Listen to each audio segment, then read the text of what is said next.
Greetings, my dear friends.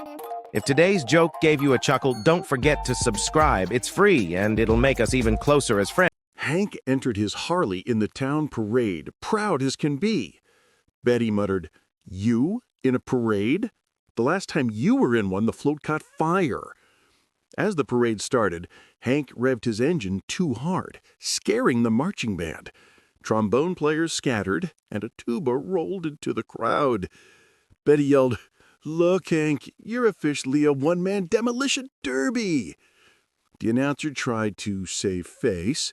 "Ladies and gentlemen, please welcome Chaos on Wheels!" The crowd roared with laughter. Hank beamed, thinking they were cheering for him. Betty whispered, "Don't worry, dear.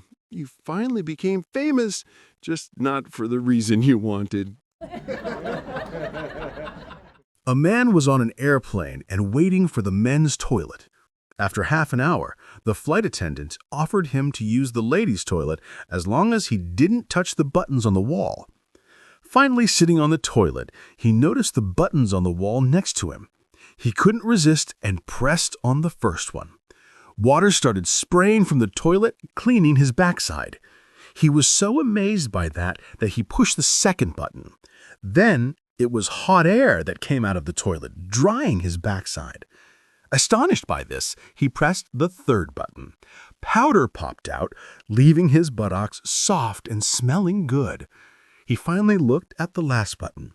The letters ATR were inscribed on it, so he pushed it. Smack bang! He woke up in a hospital to a nurse. He said to her, "How on earth did I get here?" She said, "You were on a plane and pushed the buttons you were told not to.